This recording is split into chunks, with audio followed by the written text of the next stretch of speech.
The origin of life. What science knows and does not yet know about how chemistry became biology. Good evening, and welcome back to SleepWise. Tonight, we are going to speak very quietly about the oldest question anyone has ever asked.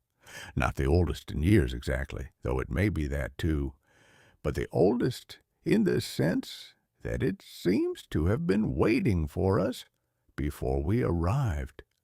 Waiting in the cave, in the field, at the edge of the fire, at the edge of the crib. How did any of this begin? How is it that there is something rather than nothing that breathes? How did the world of stones and water and vapor, which does not want anything, become the world of things that want? The world of moss on a north-facing rock, the world of a heron standing on one leg in the shallows, the world of a small child asleep under a blanket, the small breath rising and falling in a rhythm no one taught it. This is a question you almost never ask directly. In the daytime. In the daytime, there are keys to find and messages to answer, and the small negotiations of being a person among other people. And the great question stays folded up somewhere behind all of it, like a letter in a drawer you keep forgetting to open. But at night, sometimes, when the house has grown quiet, and the lamp on the bedside table has been turned down to its lowest setting, and the clock has settled into its patient ticking, the question drifts up on its own. Where did this come from? Where did I come from? Where did the whole soft, complicated business of being alive come from? And how far back does the story really go? Tonight, we are going to try to answer that question the way science has tried to answer it over the last few centuries.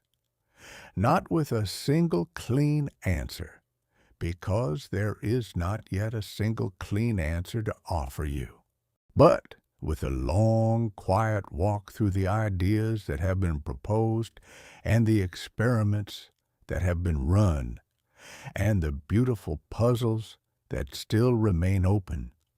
We will visit ancient Greek philosophers by the sea. We will look over the shoulders of chemists in a basement laboratory in Chicago. We will descend in imagination to hydrothermal vents at the bottom of the Atlantic. We will hold, for a moment, the smallest possible living cell in the palm of the mind. You do not have to remember any of it. You do not have to understand any of it. Nothing here is asked of you tonight except the simple willingness to lie still and to let the story pass through the room like weather. If you fall asleep in the middle of a sentence, that is exactly right. If you fall asleep during the opening, that is exactly right too. The story will still be here in the morning. The story has always still been here. Let us begin very far back in a time before microscopes, when someone stood by a river and wondered where the frogs had come from. Long before there were laboratories, and long before there were universities, and long before there were even books. In the sense we now mean, there were people standing at the edge of the water watching what seemed to be alive rise up out of what did not seem to be alive. There were the Ionian philosophers on the coast of what is now Turkey in the 6th century before the Common Era, Thales and Anaximander and Anaximenes, sitting under the same sky we sit under now, only with fewer distractions, trying to reason their way through the world. Anaximander in particular, around 610 to 546 before our era, proposed that the first living things had emerged from moisture warmed by the sun, and that human beings themselves had come at some very early stage from creatures resembling fish.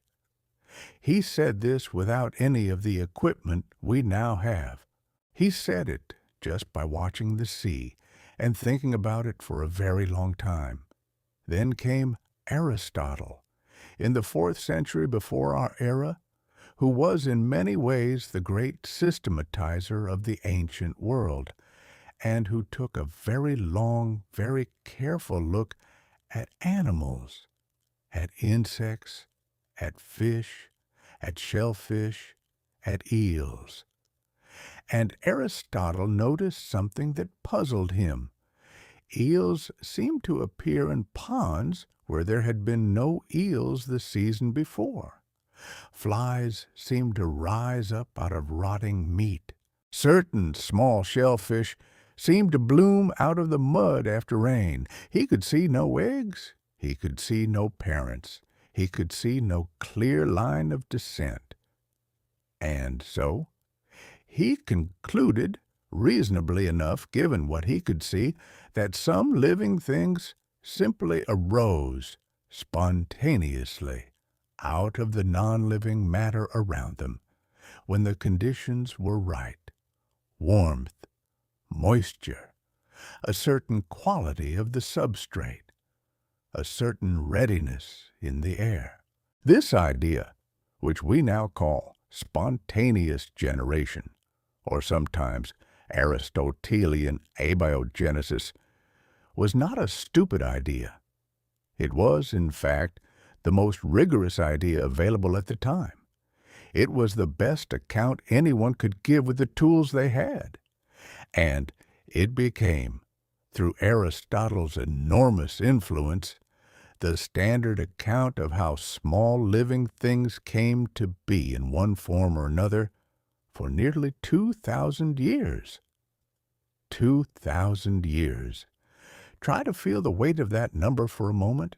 2,000 years of scholars and monks and physicians and gardeners all more or less agreeing that when you left a piece of meat out, flies grew from it, not on it.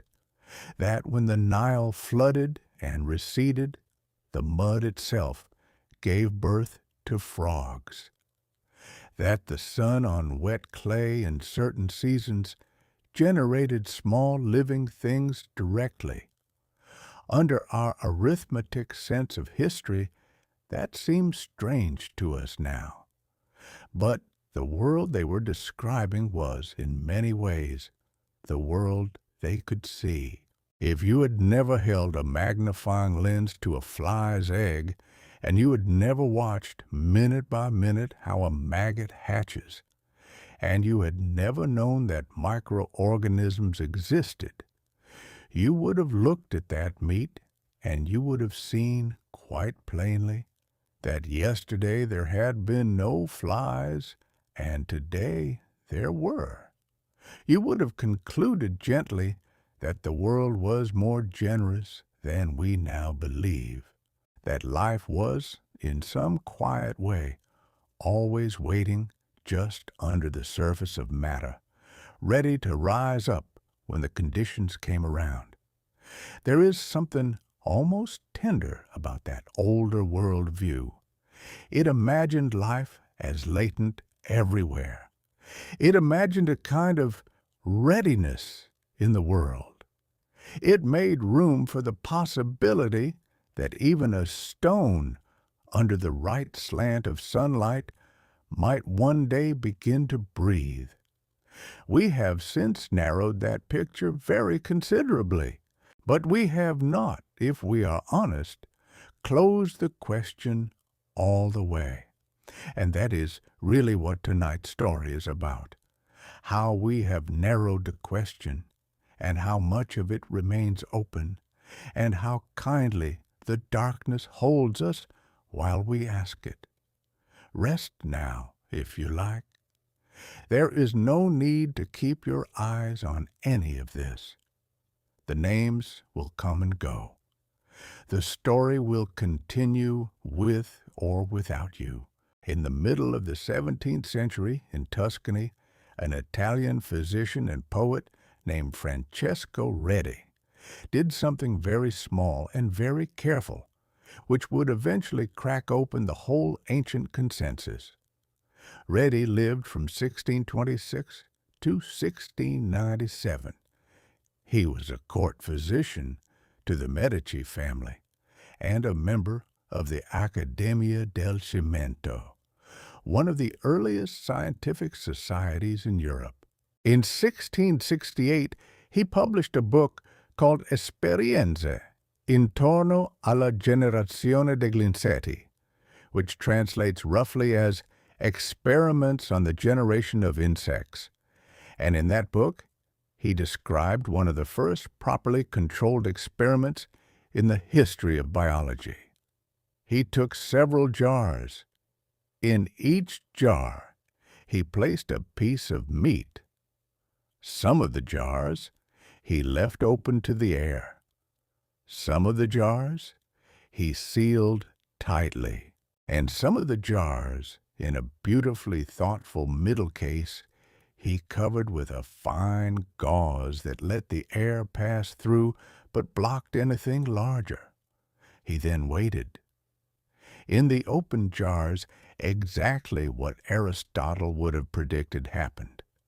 The meat rotted, and after a few days, maggots appeared, and then flies. In the sealed jars, the meat rotted just as thoroughly, but no maggots appeared, and no flies appeared. And in the middle jars, the ones covered by gauze, the flies buzzed around the surface of the gauze, laid their eggs on it, and the maggots hatched on the gauze itself, not inside the jar, but on the fabric where the flies could reach. Redi looked at this result, and he drew very quietly the conclusion that would haunt biology for the next 2 centuries. He concluded that the flies did not come from the meat. The flies came from other flies. Life, at least in the case of these flies, came from life. It was a devastating little experiment because it did not try to prove too much. It did not claim that spontaneous generation was impossible everywhere. It only showed that in the case of insects, which had been Aristotle's own favored example, the story of spontaneous generation was wrong. The maggots had parents. The parents had wings. The wings could be blocked by a piece of gauze. That was all. But even this modest result was not enough to close the question, because through the 17th century and into the 18th and even into the 19th, a new set of organisms had started to become visible, the very small ones. In 1626, Antony van Leeuwenhoek, the Dutch draper turned lens grinder, looked through one of his own tiny, superb microscopes at a drop of pond water and saw, for the first time in human history, a swarming crowd of what he called animalculas, single-celled creatures tumbling and swimming, invisible to the naked eye, and when boiled broth, left open to the air, developed a cloudy bloom of these creatures overnight. It seemed all over again that spontaneous generation had returned by another door. Perhaps not with flies, no, but surely with these tiny things. Surely they, at least, must be arising from the broth itself. It took nearly another 200 years, and a very quiet, very stubborn French chemist to settle the matter. His name was Louis Pasteur. He lived from 1822 to 1895. He is remembered today mostly for pasteurization and for his work on vaccines and for founding the germ theory of disease. But before all of that, in 1859, the same year that Darwin published The Origin of Species, Pasteur turned his attention to the question of spontaneous generation. In response to a prize offered by the French Academy of Sciences for anyone who could settle it once and for all. Pasteur's approach was, on the surface, very simple, and in its details, exquisite. He took a flask, and he drew out the neck of the flask into a long, slender curve, so that the neck bent downward and then upward again, in the shape of a swan's neck. Into this flask he poured a nutrient broth. He boiled the broth, sterilizing it, and then he waited. Air could freely enter the flask because the neck was open. But dust and microorganisms and small floating particles could not easily reach the broth because they would settle in the curve of the neck. The broth stayed clear. It stayed clear for days and weeks and months. Some of Pasteur's original flasks, prepared in the 1850s and 1860s, are still preserved in Paris and still clear more than a century and a half later. Life in those flasks has not been able to find a way in. Then, to demonstrate the point in the other direction, Pasteur tilted the flask, letting the broth touch the dust that had collected in the curve of the neck, or he snapped the neck off, exposing the broth to open air. Within a day, the broth clouded with growth. The microorganisms had been outside all along, waiting. They had not been generated by the broth itself. This was, as much as any single set of experiments can ever be, the end of spontaneous generation as a serious scientific theory. Pasteur is said to have declared with characteristic firmness that never will the doctrine of spontaneous generation recover from the mortal blow of this simple experiment. And yet, and this is the beautiful, quietly unresolved thing that must be said before we move on. Pasteur had shown that under present-day conditions on the present-day Earth, life does not spontaneously arise from broth in a matter of days. He had not shown, and could not have shown, that life had never arisen from non-life at any point in the history of the world. Because if life had not at some point arisen from non-life, then where had the first flies come from? Where had the first animalcules come from? Where had any of us come from? Pasteur had closed one door, in other words, and left another door, much older and much larger, open behind him. He knew this. Everyone knew this. And the question of how life had begun once at the beginning sat there quietly for the rest of the century, waiting for someone with the right imagination to walk back into the room.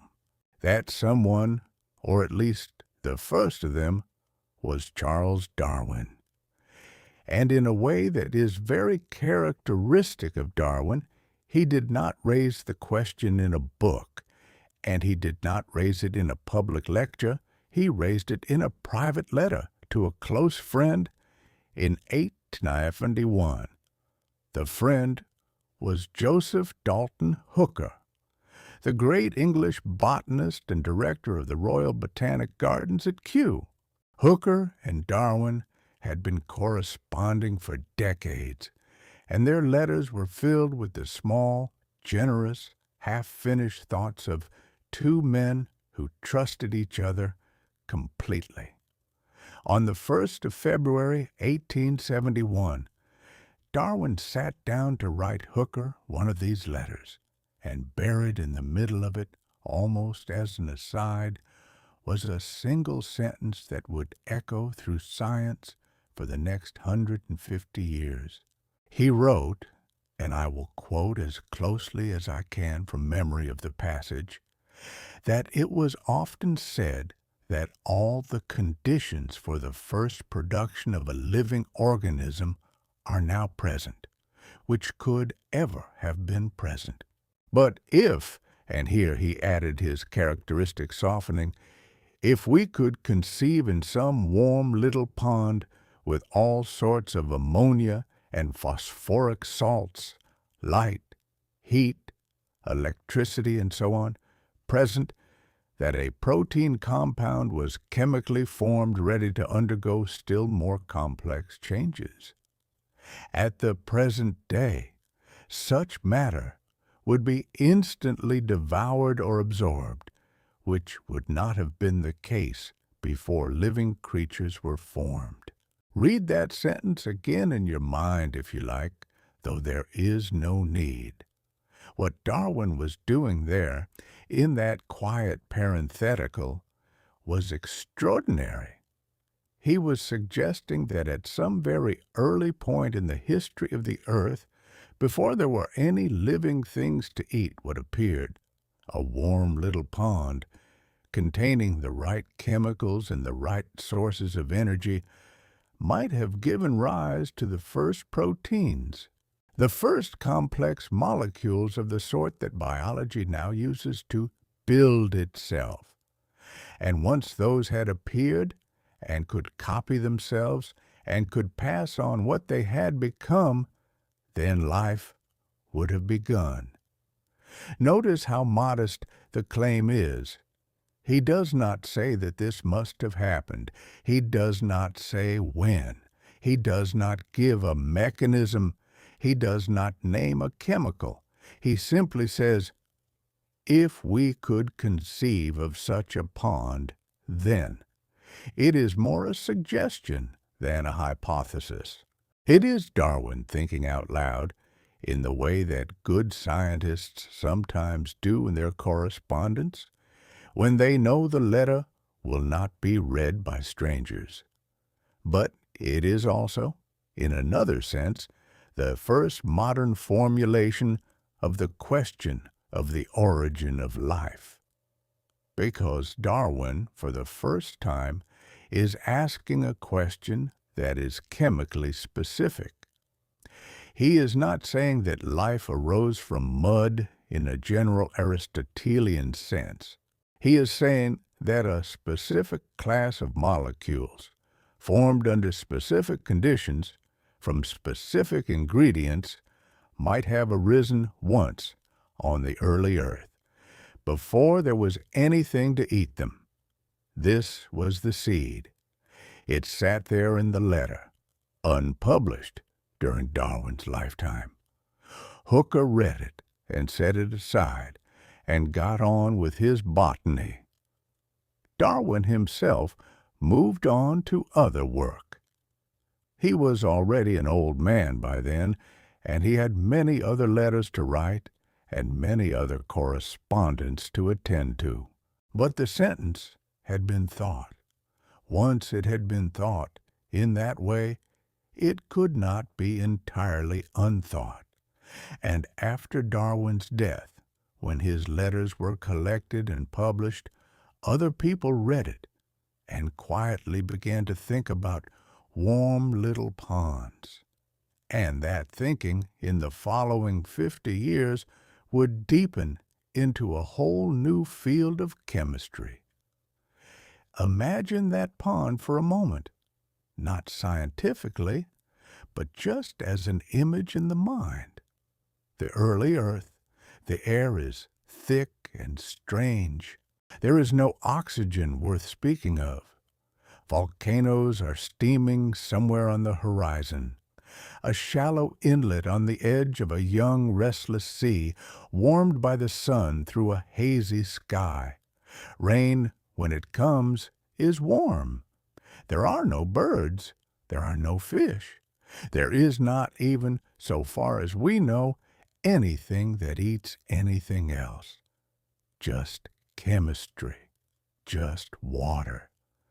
Just the patient waiting of certain molecules for the right encounter. That is where the story is going next.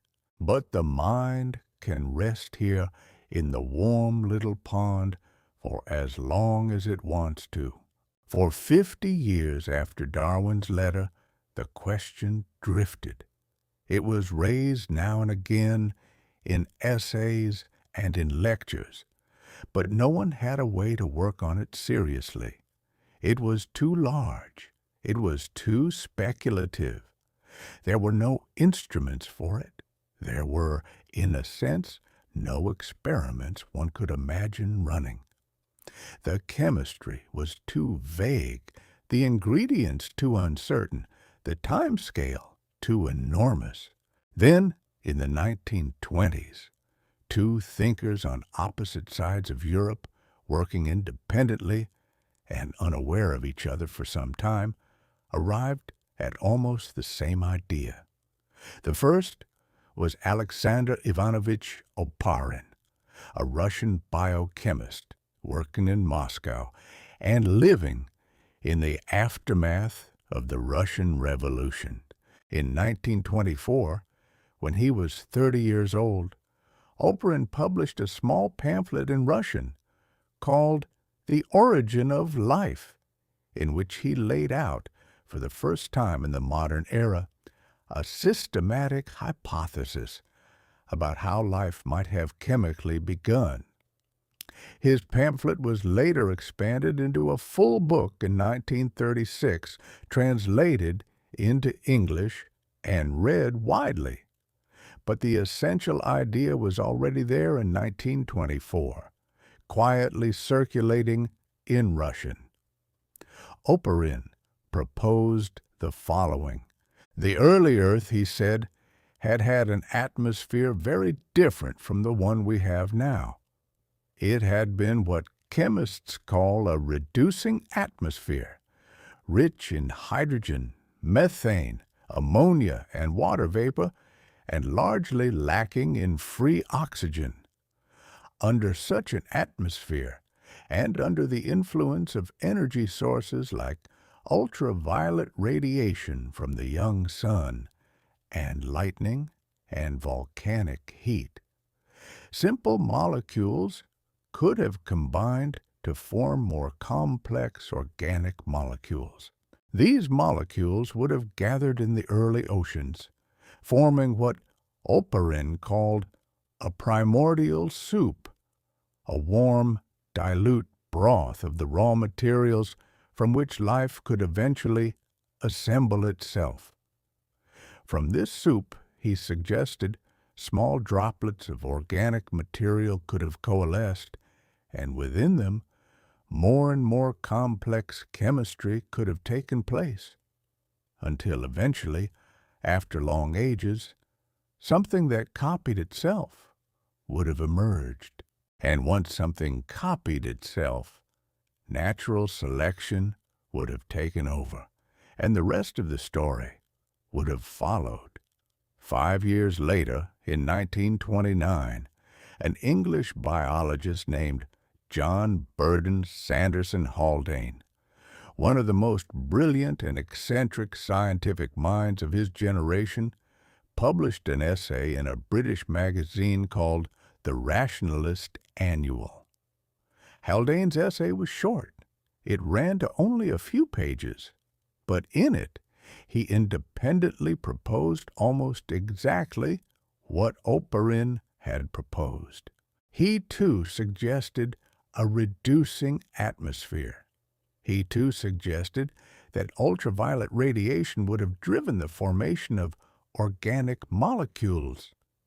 He too suggested that the early oceans would have become a kind of dilute broth, which he memorably described as having the consistency of hot, dilute soup. It is Haldane, in fact, who is usually credited with the phrase primordial soup, though the underlying idea belonged as much to Oparin as to him, and the two of them came to be linked in what is now called the Oparin-Haldane hypothesis. There is something wonderful about this parallel discovery. Two men in very different countries, in very different intellectual traditions, in very different political situations, arriving at almost the same picture of the early Earth. It was as if the idea had become available in the 20th century, and both of them quietly had picked it up. And what they had picked up was a picture of a young planet, warm and turbulent, with a strange sky and a strange sea and slow chemistry proceeding under the sun, one small molecule at a time.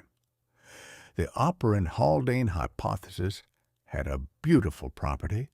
It was, in principle, testable. It made specific claims. It said, start with these gases, add these energy sources, wait long enough, something should form, something recognizable, something like the building blocks of life. But it was not yet tested. For almost 30 years, no one tried.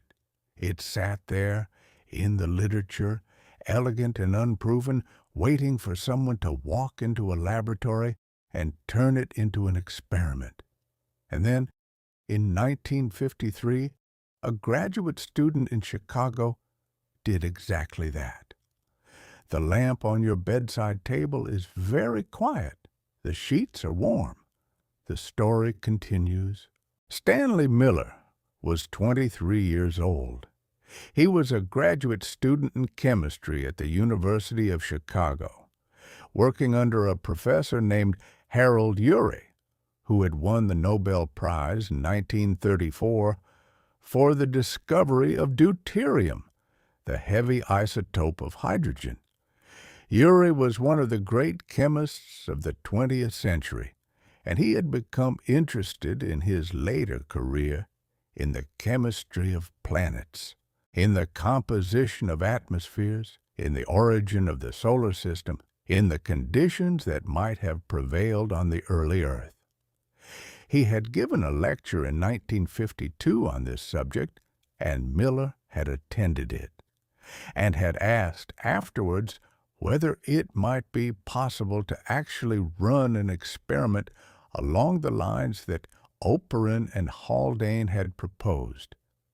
Urey, apparently, was doubtful at first. He worried that Miller's career would be jeopardized by such an ambitious and uncertain project.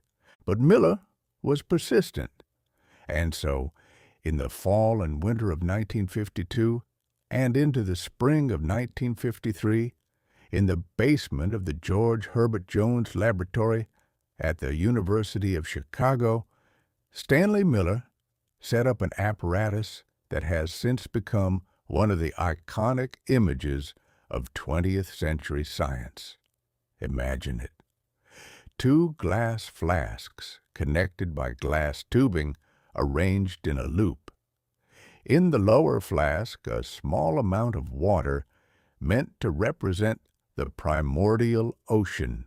In the upper flask, a mixture of gases meant to represent the reducing atmosphere that Oparin and Urey had proposed: methane, ammonia, hydrogen, and water vapor. Between the 2 flasks, a pair of tungsten electrodes connected to a source of high voltage meant to simulate lightning striking through the young Earth's sky.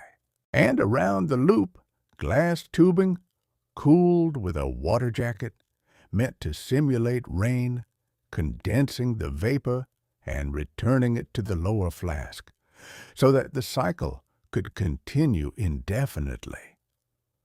Miller sealed the apparatus. He heated the water so that it evaporated into the atmosphere chamber. He turned on the electric spark so that lightning flickered through the gases. The water vapor condensed on the cooled walls of the tubes and rained back down into the lower flask. And then he waited. For the first day, the water remained clear. By the second day, it had begun to turn pink. By the end of a week, it had darkened to a deep red-brown, and the walls of the flask were coated with a dark residue that Miller referred to in his notes as tar. When he analyzed what was in the water using the chromatography techniques of the day, he found something extraordinary. In that dark, tar-stained soup, he identified several amino acids, glycine, alanine, and traces of several others.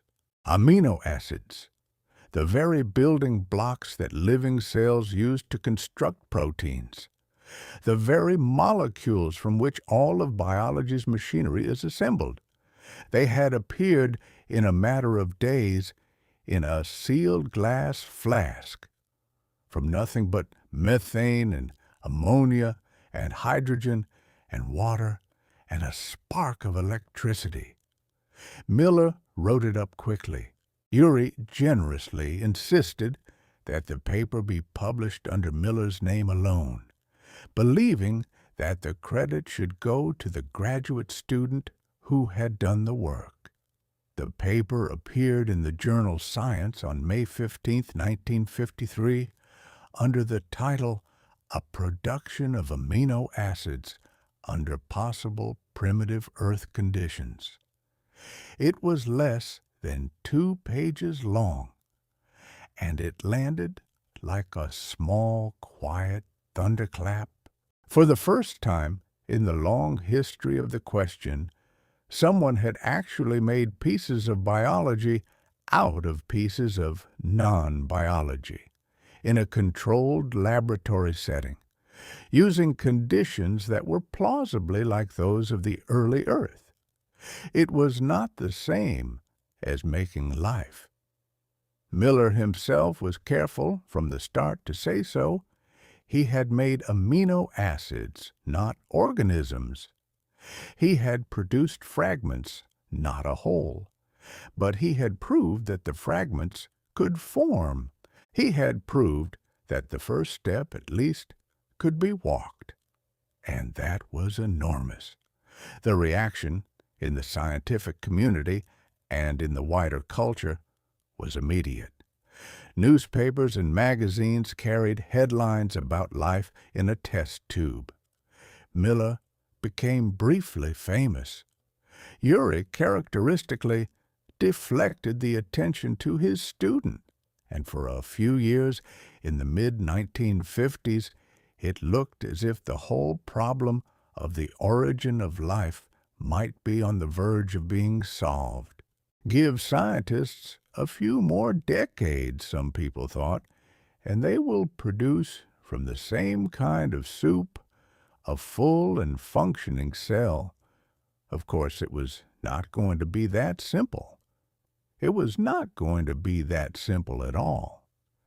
But that is a conversation for the next section, and this one is already long, and the story is patient, and there is no hurry. The years after Stanley Miller's experiment were years of great enthusiasm, and then slowly of great sobering. In the decades that followed 1953, many laboratories repeated Miller's kind of setup, with variations. They tried different mixtures of gases. They tried different energy sources, not only electric sparks, but ultraviolet light and heat, and even mild radiation. They tried different reaction times. And they succeeded again and again in producing an ever-expanding list of biologically important molecules. All 20 of the amino acids used by modern proteins have now been produced in one variant or another of the Miller-Urey kind of experiment. Sugars have been produced. Nucleobases, the building blocks of DNA and RNA, have been produced. Even, in some experiments, small chains that resemble the first stirrings of longer biological molecules. And yet, and this is the honest part of the story, no one has ever produced from any such experiment anything that could be called alive. Not once. Not in 70 years of trying, not in any of the many, many variations that chemists have run. Why not? That is a good question, and it deserves an answer. And the answer involves stepping back a little and looking again at what Miller had actually shown. Miller had shown that under a certain kind of atmosphere and with a certain kind of energy input and given enough time, the building blocks of life could form. That is a real and important result, and it has held up beautifully for 70 years. But there are 3 things it did not show and could not have shown. The first thing is this: Miller's experiment used a strongly reducing atmosphere: methane, ammonia, hydrogen, water. As geologists in the following decades learned more about the young Earth, they came to suspect that the actual atmosphere of the early Earth had probably been less reducing than Miller had assumed. It might have contained more carbon dioxide and more nitrogen, and less methane and ammonia, and in less reducing conditions, the same experiment yields far fewer amino acids and much more slowly. This does not invalidate Miller's result, but it does complicate it. The atmosphere he simulated may not have been the atmosphere that actually was. The second thing is this: making amino acids in a flask is not the same as making a protein, and making a protein in a flask is not the same as making a cell. The gap between a few amino acids floating in dilute solution and a working ribosome assembling proteins on a template is enormous. It is not just a matter of scale. It is a matter of organization, of information, of coordination. It is like the difference between having a pile of bricks and having a cathedral. Miller's experiment gave us, so to speak, the bricks. It did not give us the plans. The third thing is this, and this is the most delicate. Even if you had all the amino acids and all the sugars and all the nucleobases sitting in a warm little pond, they would not spontaneously assemble themselves into a cell. The chemistry works the other way, in fact. In dilute solution, most of the interesting reactions run backwards. A dilute soup of amino acids does not tend to form proteins. It tends to stay a dilute soup of amino acids. Something more must happen. Some concentration mechanism, some structure, some scaffolding, some source of directed energy must have been present before the pieces could come together into anything organized. So the honest position, after Miller-Urey and after all the experiments that followed, is something like this: the building blocks of life can form under plausible early Earth conditions. That much has been proved thoroughly, and it is one of the beautiful discoveries of the 20th century. But how those building blocks then assembled themselves and became organized and began to copy themselves and eventually enclose themselves in the first cell membrane, that remains open. That is the question that the second half of tonight's story will try to explore. And in exploring it, we will find, as scientists have found, that there are several possible answers. That is the strange and lovely truth. There is not one theory of the origin of life.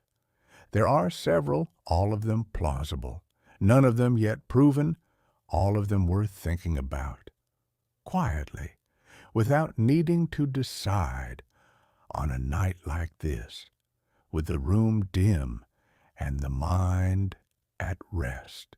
Before we walk into those theories, though, it might help to lay down, very gently, a kind of scaffolding, a way of asking the question that will let us hold all the answers up against a single frame.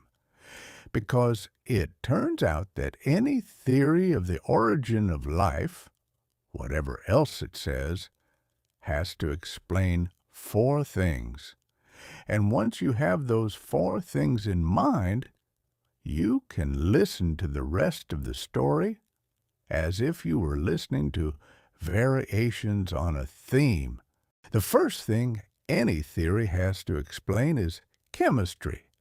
Where did the building blocks come from? Where did the amino acids, the sugars, the nucleobases, the fatty acids, the phosphates come from?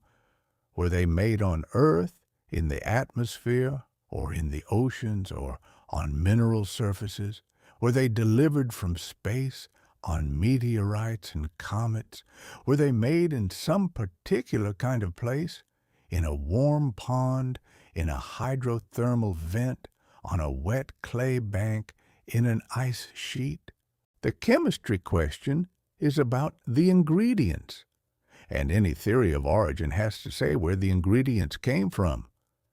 The second thing any theory has to explain is energy, because chemistry, as any cook knows, does not just happen on its own. To make anything interesting out of simpler pieces, you need to put energy in. You need heat or light, or an electric current, or a chemical gradient, or something that pushes the reactions forward against the natural tendency of things to fall apart. In modern life, energy is beautifully harnessed.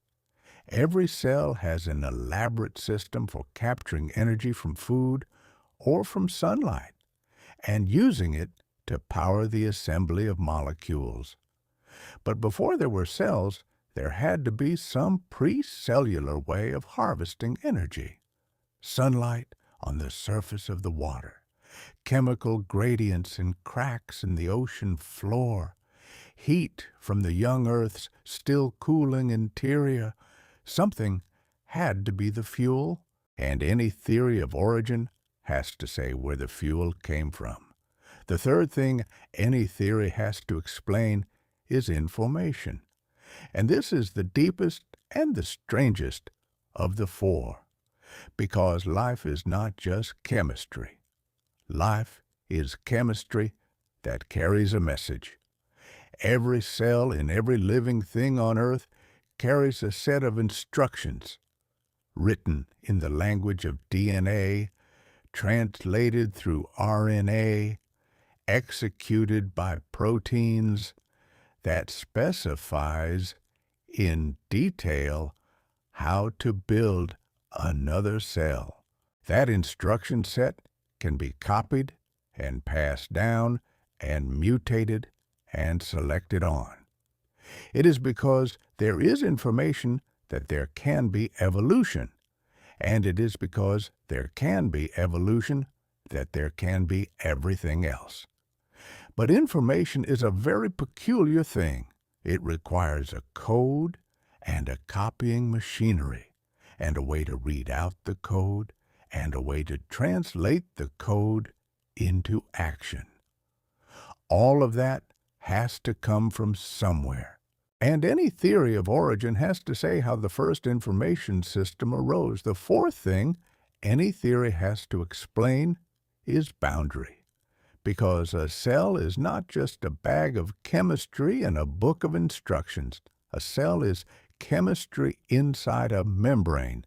It has an inside and an outside. There is a difference between the water in its interior and the water outside it. There is a difference between what it holds and what it is surrounded by. Without this boundary, without this inside-outside distinction, the chemistry would dissolve into the surrounding water, and the information would drift away, and nothing would stay together long enough to matter. And any theory of origin has to say where the first boundary came from. What was the first membrane? How did it form? How did it hold? Chemistry, energy, information, and boundary. 4 requirements, 4 questions. The theories we are about to walk through can be understood in one way as 4 different guesses about which of these came first and which drove the others. The RNA world theory says that information came first and dragged the rest along. The metabolism first theory says that chemistry and energy came first, and the information was added later. The alkaline vent theory says that energy and boundary came first, and everything else grew inside. And each of them has its own beauty. Each of them has its own troubles, and each of them at this point is still on the table. You do not need to memorize any of this. It is only a way to hear the next few sections without getting lost. Chemistry, energy, information, boundary, 4 notes. The rest is variation. The RNA world theory has a lovely name and a lovely history, and it is where we will begin. The name was given in 1986 by Walter Gilbert, an American biochemist at Harvard, who wrote a short essay in the journal Nature, titled simply Origin of Life, the RNA World. Gilbert had won the Nobel Prize in 1980 for his work on DNA sequencing, and by the mid-1980s he had become interested in a set of discoveries that had begun to reshape how biologists thought about the very earliest forms of life. Those discoveries were about RNA, and to understand them, we have to take a small step sideways and look at what RNA actually is. DNA, the famous double helix, is the master library of every modern cell. It stores the instructions for building everything the cell needs, but DNA does not do anything on its own. It sits, in a sense, on the shelf, curled up in the nucleus, waiting to be read. The reading is done by RNA. Messenger RNA, in particular, is a kind of temporary copy of a section of DNA, which the cell makes when it needs to build a particular protein. The messenger RNA carries the instructions from the library out to the factory floor, where they are translated one small step at a time into a protein. The proteins then do the actual work of the cell, catalyzing reactions, moving materials around, holding structures together, everything. So RNA had long been thought of as a messenger, a middleman, a go-between, useful, but somehow subordinate. Neither the library nor the factory, but the memo that passed between them. Then, in the 1980s, 2 independent research groups discovered something astonishing. In 1982, Thomas Keck at the University of Colorado was studying a strange ribosomal RNA in the single-celled organism Tetrahymena and found that this RNA was catalyzing its own splicing. It was cutting and rejoining itself without the help of any protein. This should not have been possible. According to the standard picture, only proteins were supposed to be catalysts. Only proteins were supposed to do work. RNA was supposed to just carry messages. But this RNA was unmistakably catalyzing a chemical reaction all on its own. At about the same time, Sidney Altman at Yale was studying an enzyme called RNase P, which is involved in processing transfer RNA molecules, and he discovered that the catalytic part of this enzyme was not the protein component. It was the RNA component. Again, an RNA molecule was doing chemistry. Seck and Altman shared the Nobel Prize in Chemistry in 1989 for these discoveries, and the molecules they had found came to be called ibozymes, RNA enzymes. The word tells you the whole story. RNA that acts like an enzyme, RNA that does what proteins were supposed to be the only ones doing. This was the discovery that gave Walter Gilbert his phrase in 1986. Because if RNA could act as a catalyst, then RNA could, in principle, do both jobs that modern life splits between DNA and protein. RNA could carry information, like DNA, and RNA could catalyze chemistry, like protein. RNA could be all by itself, both the library and the factory, both the memo and the machinery. It could stand in a sense, for the whole of life's central chemistry. And that raised a delicious possibility. What if, before there was DNA and before there were proteins, there had been a world in which RNA did everything? A world of self-copying, self-catalyzing RNA molecules, drifting in a warm little pond without any need for the elaborate DNA protein machinery of modern cells. A simpler world, a more primitive world, a world in which the origin of life might have been much less mysterious than it now seems, because the whole complex apparatus of modern biology could have started with a single class of molecule that already had, quietly, both of the essential properties needed to get evolution going. That is what Gilbert meant by the RNA world. It was, and remains, one of the most influential ideas in the history of the origin of life question. And in the decades since Gilbert's essay, chemists and biologists have worked patiently to try to fill in what an RNA world might actually have looked like. They have found ribozymes that can catalyze many different kinds of reactions. They have found ribozymes that can, under some conditions, catalyze the copying of other RNA molecules. They have not yet found or made an RNA molecule that can copy itself with high fidelity, using only itself and simple starting materials. That is still one of the great missing pieces, but they are getting closer.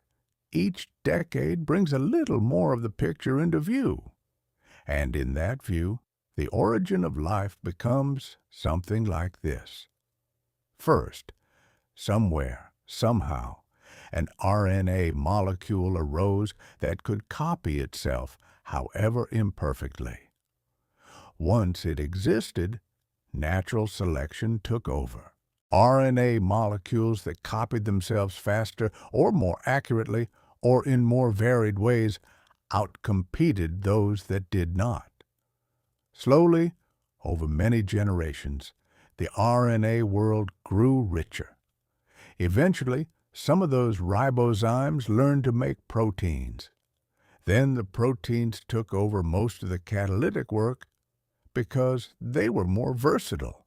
Eventually, DNA arose as a more stable place to store information, and RNA was gradually retired to its middleman role, which it still plays today, carrying the message from the library to the factory.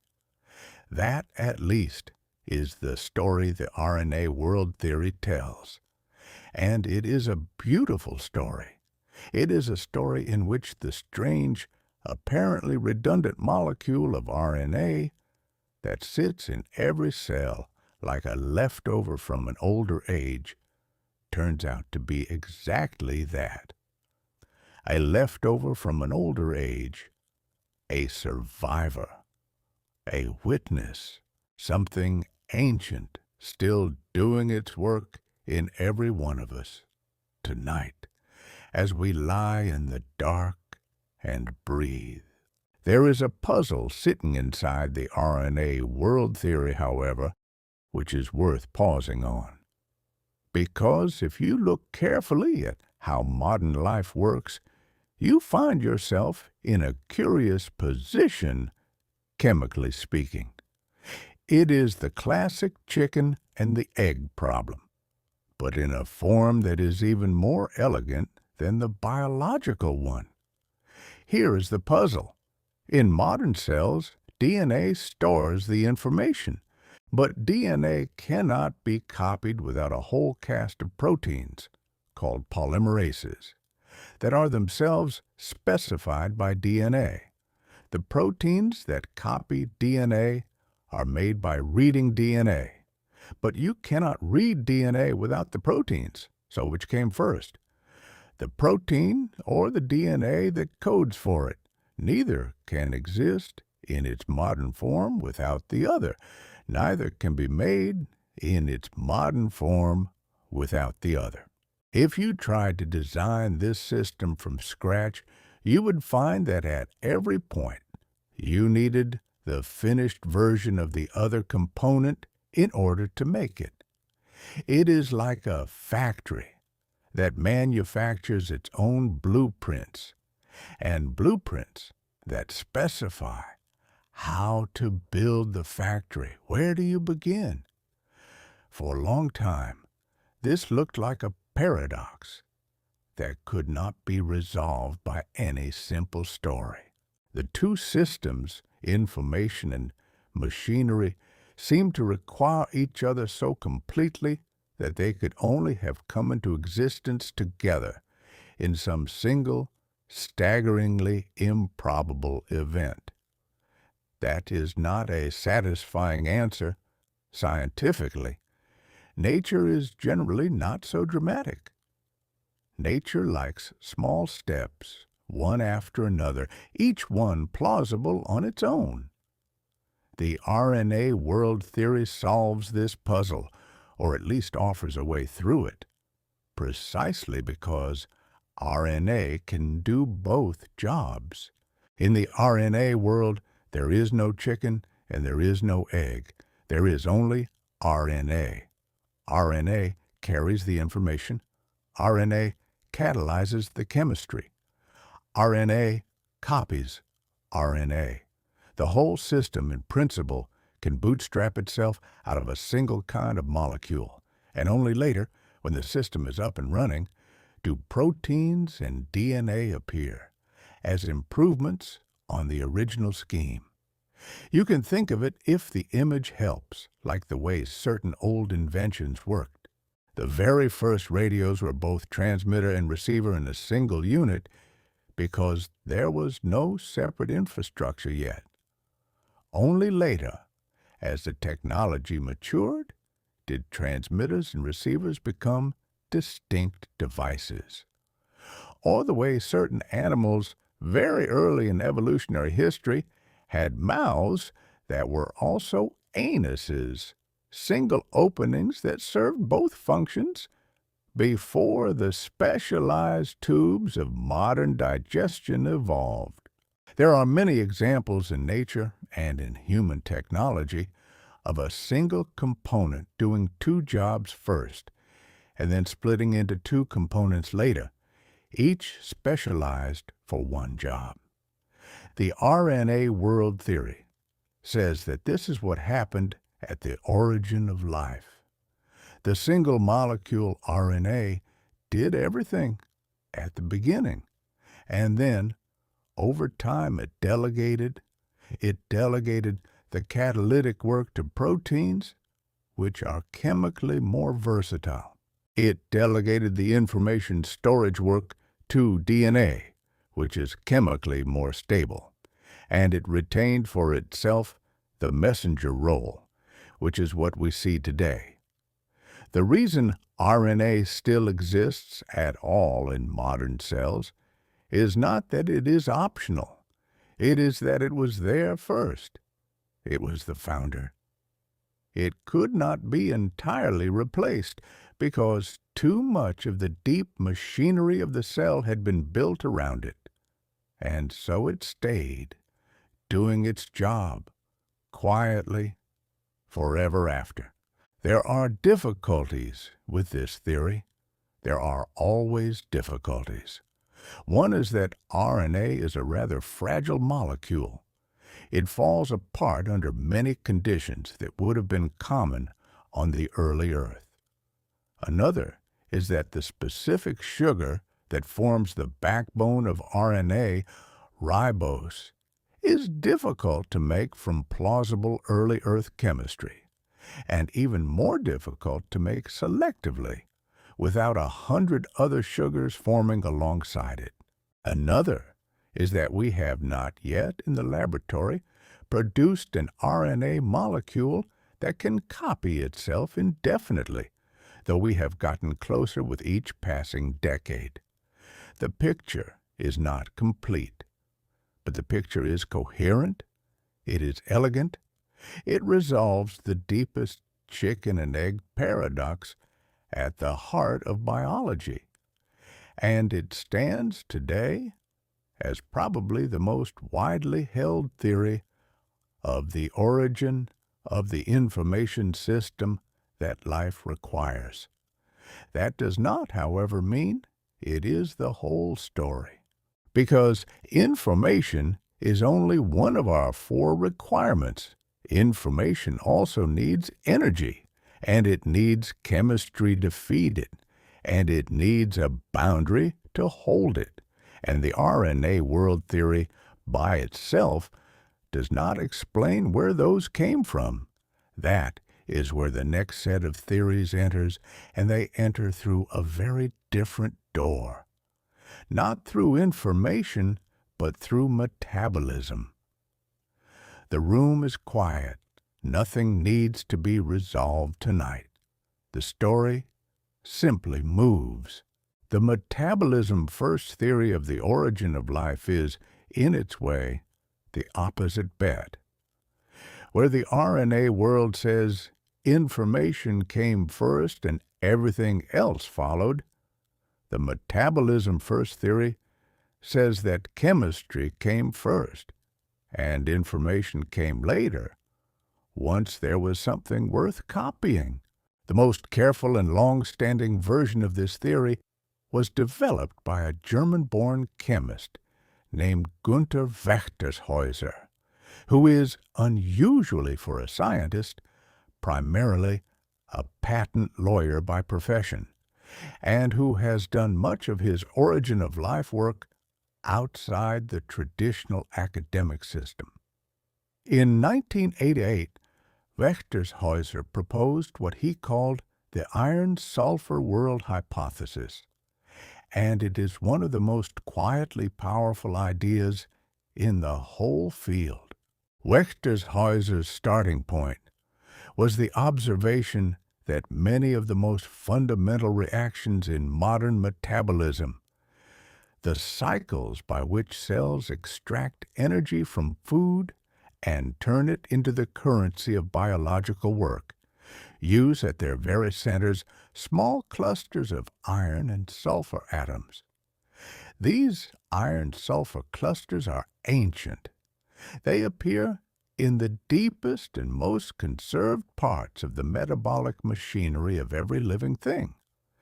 They look chemically like tiny fragments of certain minerals. Specifically, they look like fragments of pyrite, the mineral known familiarly as fool's gold, which is iron sulfide and which is abundantly present at hydrothermal vents and in many volcanic settings. Wechtershäuser proposed that this was not a coincidence. He proposed that the first metabolism did not happen in a warm little pond, floating freely in solution.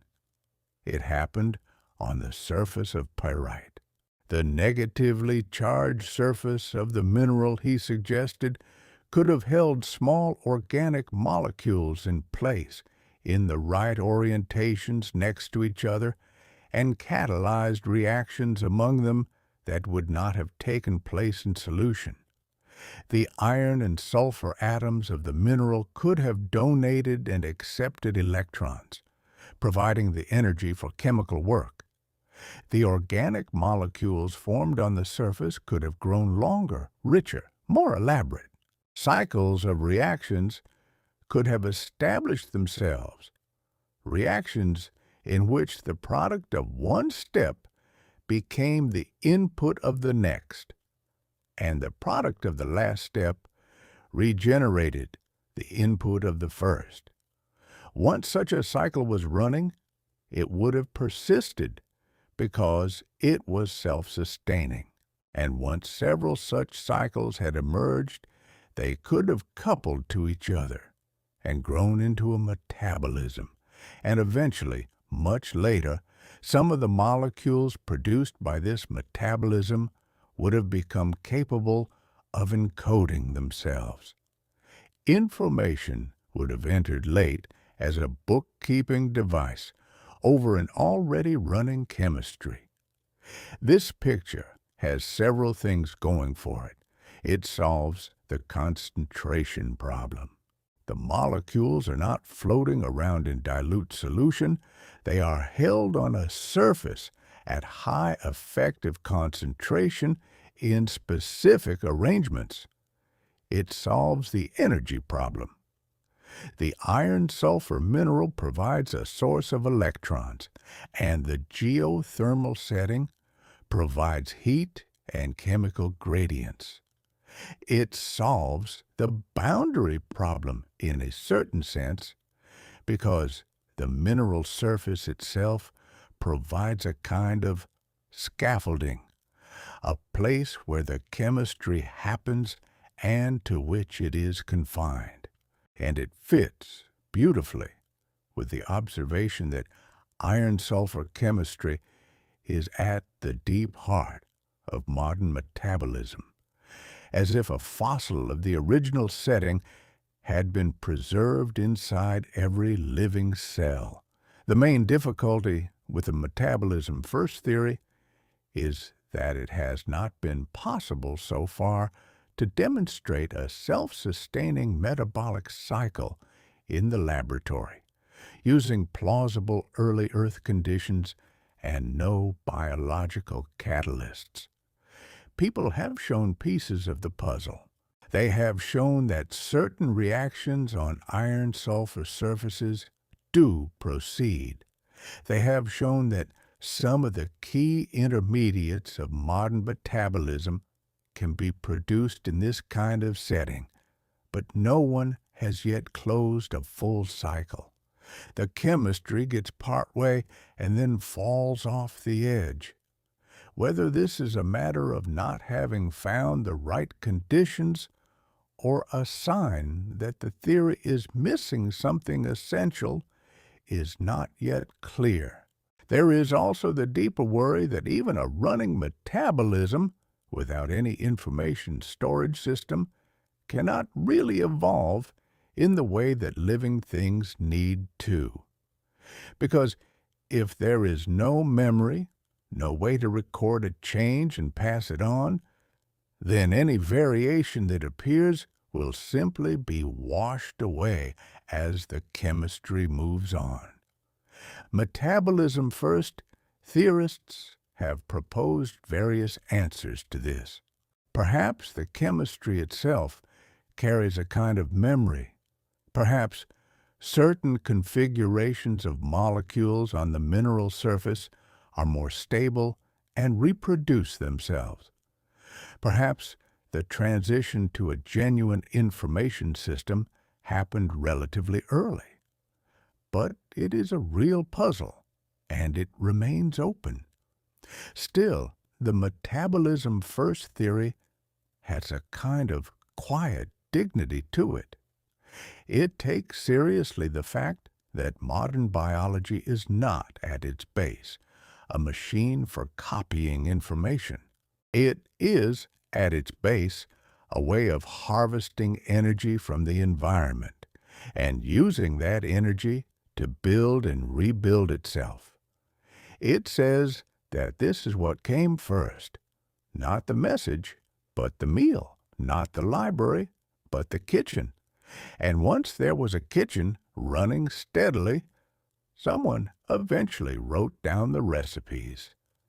And once the recipes were written down, the whole restaurant took off. And here we are. That is one way of thinking about it. There are others, and the next one takes us not to a pond and not to a stretch of dry mineral, but to the very bottom of the sea. If you could dive, in imagination, to the floor of the mid-Atlantic ridge, where the tectonic plates pull slowly apart and the ocean floor is young and warm, you would find, in certain places, something extraordinary. You would find fields of pale stone spires, some of them 30 and 40 meters high, rising from the sea floor like the towers of a drowned city. Warm, alkaline water would be seeping upward through countless small pores in these spires into the cold, mildly acidic seawater around them. Life would be swarming in the vicinity. Not the life of familiar hot black smokers, which are boiling and acidic and violent, but a quieter, gentler life, adapted to alkaline seepage, growing on and inside the stone. This is what oceanographers call the Lost City Hydrothermal Field. It was discovered in the year 2000 by a research vessel exploring the Atlantis Massif, some 800 kilometers east of the mid-Atlantic ridge. It was so unlike anything anyone had seen before, so much cooler and more alkaline and more gently flowing than the black smokers that had dominated the earlier discussion of undersea vents, that it required a whole new category of thinking to make sense of. It also happened to look extraordinarily like something that a British geochemist named Michael Russell had, 12 years earlier, predicted should exist somewhere on Earth, and which he had proposed as the birthplace of life. Michael Russell's hypothesis, first laid out in 1988 and developed over the following 2 decades in collaboration with the biochemist Nick Lane and others, goes like this. Deep in the early ocean, before there was any life, alkaline hydrothermal fluids were seeping upward from the sea floor through porous mineral chimneys into the mildly acidic ocean water. Wherever this happened, a natural chemical gradient would have existed across the thin mineral walls between the alkaline interior of the chimney and the acidic seawater outside. That gradient, Russell pointed out, is precisely in kind, though not in origin, the same gradient that modern cells use to power themselves. Every living cell on Earth today, from a bacterium to a redwood to a blue whale generates energy by moving protons across a membrane, creating a difference in acidity across the membrane, and then letting the protons flow back through a molecular machine called ATP synthase, which uses the flow to make ATP the universal energy currency of life. This is called chemiosmotic coupling, and it was one of the most surprising and hard-won discoveries of 20th century biochemistry. It is the way life makes its money, so to speak. And it is, at heart, a kind of controlled acid-alkaline gradient across a thin barrier. Russell said, quietly, that if the whole of modern life runs on such a gradient, then perhaps life had begun on such a gradient.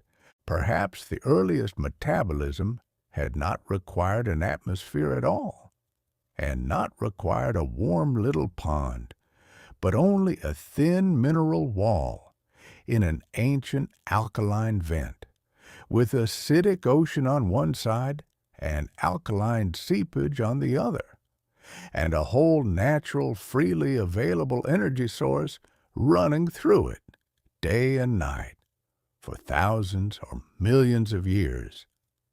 And in that setting, small pores in the mineral could have concentrated organic molecules. Iron-sulfur clusters in the walls could have catalyzed reactions, and slowly, chemistry could have organized itself into a proto-metabolism, which eventually developed the ability to enclose itself in a lipid membrane and drift off into the sea as the first true cells. Nick Lane, in his 2015 book, The Vital Question, has argued for this theory as movingly as anyone. His case is essentially that the alkaline vent hypothesis solves, in one setting, more of the four requirements simultaneously than any other theory. It provides energy, in the form of the natural proton gradient across the mineral wall. It provides chemistry, in the form of concentrated organic molecules in mineral pores. It provides boundary, in the form of the mineral itself, until such time as biological membranes can take over the job. And it leaves only information of the four requirements for the RNA world or something like it to solve, which means that the alkaline vent theory does not have to compete with the RNA world.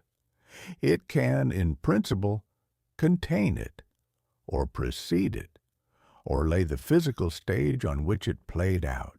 The Lost City discovery in the year 2000 gave this theory a tremendous boost because it showed that alkaline vent systems really do exist and can persist for tens of thousands of years and do host thriving microbial communities that live entirely off the chemical gradient the vents provide. It was not a proof that life had begun in such a place, nothing so clean, but it was a demonstration that the kind of setting Russell had imagined was not just a chemist's dream. It was a real feature of the modern ocean floor, and had probably been a much more common feature of the ancient one. The picture, then, is something like this. 4 billion years ago or so, on a young Earth with no oxygen in its atmosphere and no life anywhere on its surface, small mineral chimneys grew at the bottom of the sea, where alkaline water seeped through the porous crust. Inside those chimneys, the natural chemistry of iron and sulfur and hydrogen and carbon dioxide, driven by the proton gradient between alkaline seepage and acidic sea, slowly built itself into a set of reactions that fed themselves. Over millions of years, these reactions grew richer, more organized, more elaborate. At some point, molecules of RNA or something like it appeared and began to record what was happening. At some point, small membranes formed around portions of the chemistry, budding off from the mineral pores and enclosing what had been reacting there. And at some point, one of those budded-off packets could, all on its own, survive in the open ocean. And it drifted away. And from that first drifting over 4 billion years, come all the frogs and all the herons and all the small children asleep under blankets and all of us right now in this quiet room. Whether that is really how it happened, we do not yet know. But it is one of the most complete and satisfying pictures currently on offer. And whenever the picture threatens to feel abstract, it helps to remember that the towers of the lost city are still there, somewhere in the dark, warm water at the bottom of the Atlantic, still slowly issuing their alkaline breath into the sea, as they have been for tens of thousands of years, as perhaps some other tower did once in a place we will never find 4 billion years ago. The room is warm. The story continues. There is a strange fact about biology that we have not yet touched, and it deserves a section of its own, because it is one of the oldest and most quietly stubborn puzzles in the whole field. It has to do with something called chirality, or handedness. Almost every complex molecule that living things use is what chemists call chiral. That is, it can exist in two mirror image forms, like a left hand and a right hand. Neither hand can be superimposed on the other, however you rotate it, but they are, in every other way, identical. Same fingers, same joints, same length, just one is left and one is right. Molecules can be like this too, when they are built around a central atom with 4 different things attached to it. And most of the interesting building blocks of biology, amino acids, sugars, and many others, are chiral. Now, when you make these molecules in a laboratory using non-biological chemistry, you generally get a 50-50 mixture. Half of the amino acids you make will be left-handed and half will be right-handed. Half of the sugars will be left-handed and half will be right-handed. This is what the chemistry of Miller-Urey experiments produces, and it is what almost any abiotic synthesis produces. It is called a racemic mixture, and it is what you would expect, absent some symmetry-breaking factor. Life, however, is not racemic. Life is dramatically, systematically one-sided. Every amino acid that living things use to build proteins in every organism on Earth is left-handed. Not most of them, all of them. Every sugar in the backbone of DNA and RNA is right-handed. Not most of them, all of them. Life picked a hand at some very early stage and has stayed with that hand for 4 billion years, without exception. Why? That is the puzzle. Why did life choose left-handed amino acids and right-handed sugars, when the underlying chemistry would have given it a coin flip? There are several proposed answers, none of them yet decisive. One possibility is that it was, in fact, a coin flip, that some very small early population of self-copying molecules happened to be built out of left-handed amino acids and right-handed sugars purely by chance. And once that population began to grow and dominate, it locked in its own handedness, because a molecule of one-handedness cannot easily incorporate a molecule of the opposite handedness. Life would then have been consistently one-handed simply because the first small system happened to be, and there was no way back. Another possibility, which has been explored in considerable detail, involves circularly polarized light. In certain regions of space, near very hot young stars, and in the neighborhood of some kinds of nebulae, light can be polarized in a way that has, itself, a chirality. Left-handed, circularly polarized light interacts slightly differently with left-handed and right-handed molecules. Not by very much, just a tiny bit. But if a cloud of interstellar dust containing organic molecules is exposed to circularly polarized light for a very long time, it can develop, over cosmic time scales, a very slight excess of one-handedness over the other. And there is a beautiful hypothesis developed by the astronomer Jeremy Bailey and others in the late 1990s that our solar system may have inherited a small chiral bias from just such interstellar radiation, and that this small bias may have been amplified in the chemistry of the early Earth into the total one-sidedness we see today. We have some direct evidence that leans in this direction. In 1969, a large meteorite fell in the town of Murchison in Victoria, Australia. It was a carbonaceous chondrite, one of the most primitive kinds of meteorite, and it turned out to contain a very rich chemistry of organic molecules, amino acids, sugars, nucleobases, and many other compounds. Over the following decades, chemists analyzing the Murchison meteorite have identified nearly 100 distinct amino acids in it, some of them familiar from biology and some of them exotic. And crucially, some of the amino acids in the Murchison meteorite show a small but real excess of the left-handed form over the right-handed form.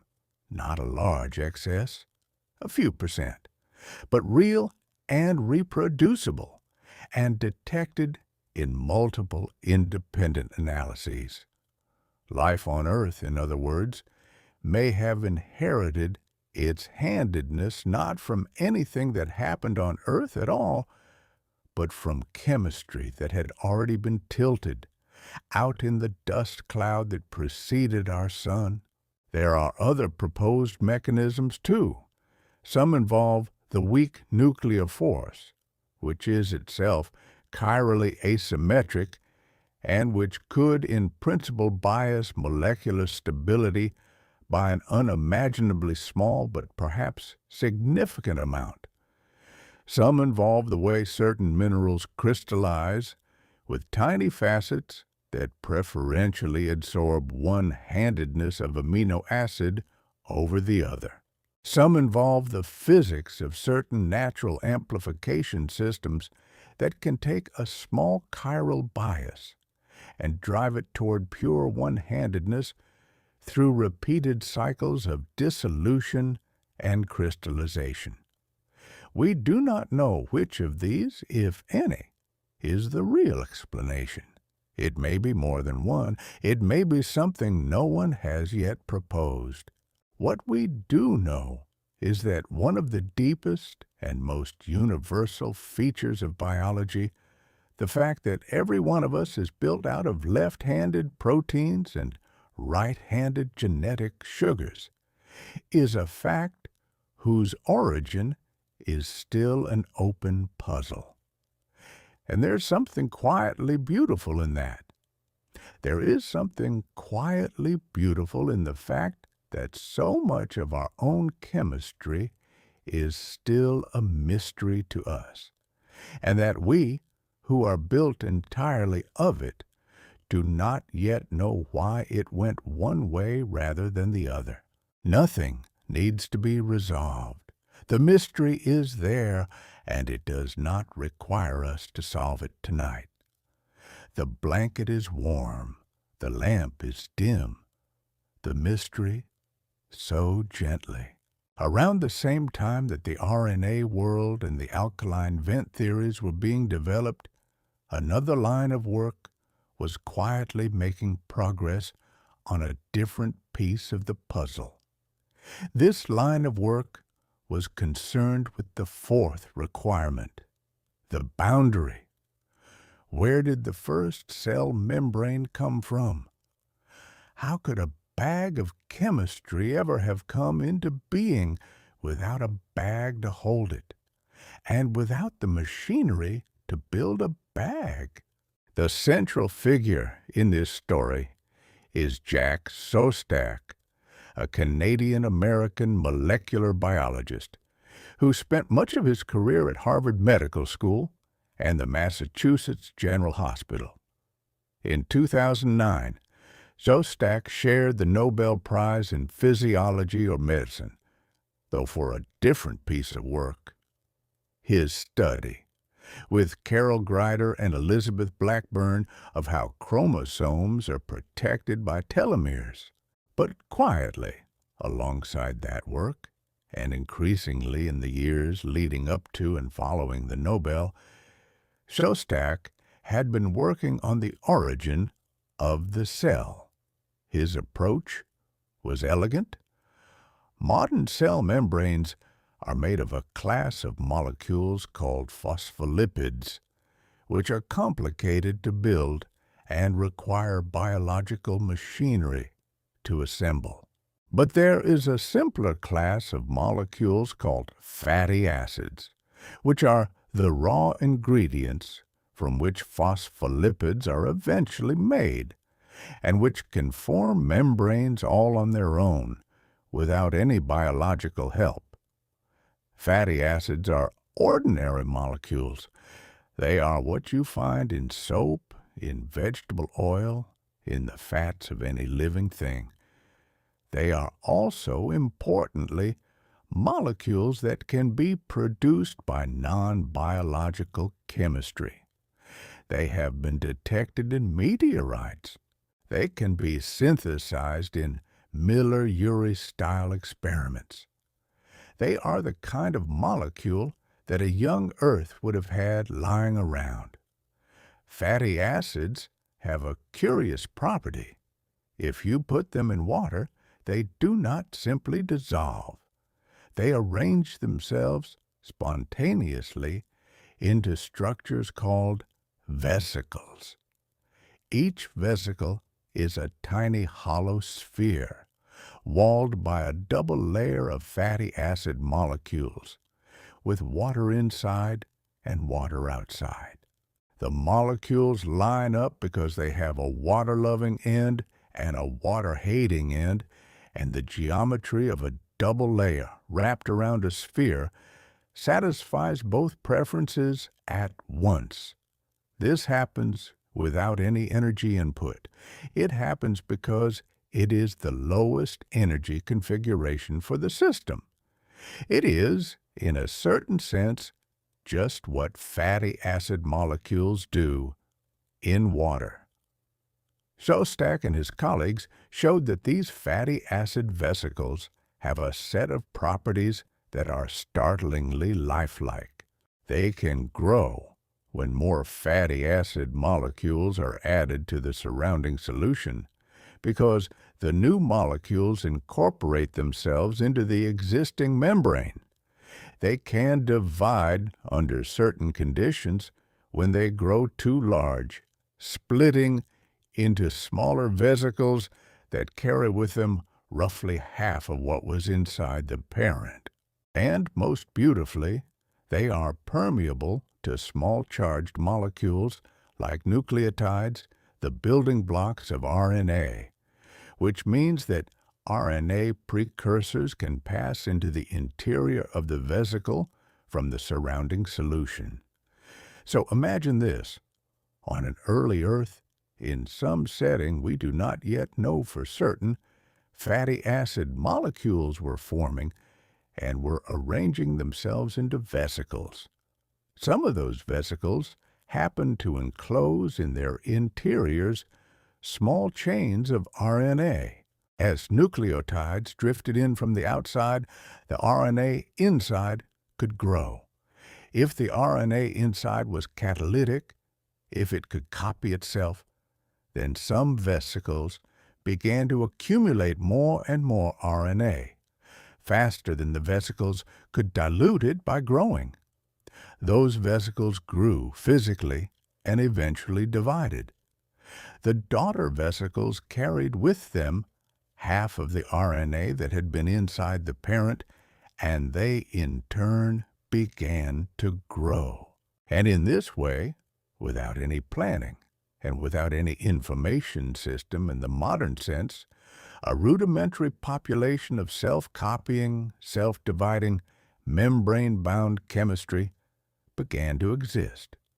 Not yet alive, perhaps, but no longer merely dead. Szostak's laboratory has spent the last 2 decades filling in the details of this picture.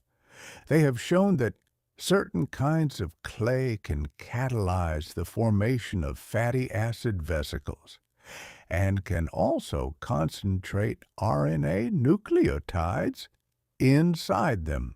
They have shown that vesicles can grow at each other's expense, competing for fatty acid molecules in solution in a rudimentary kind of natural selection.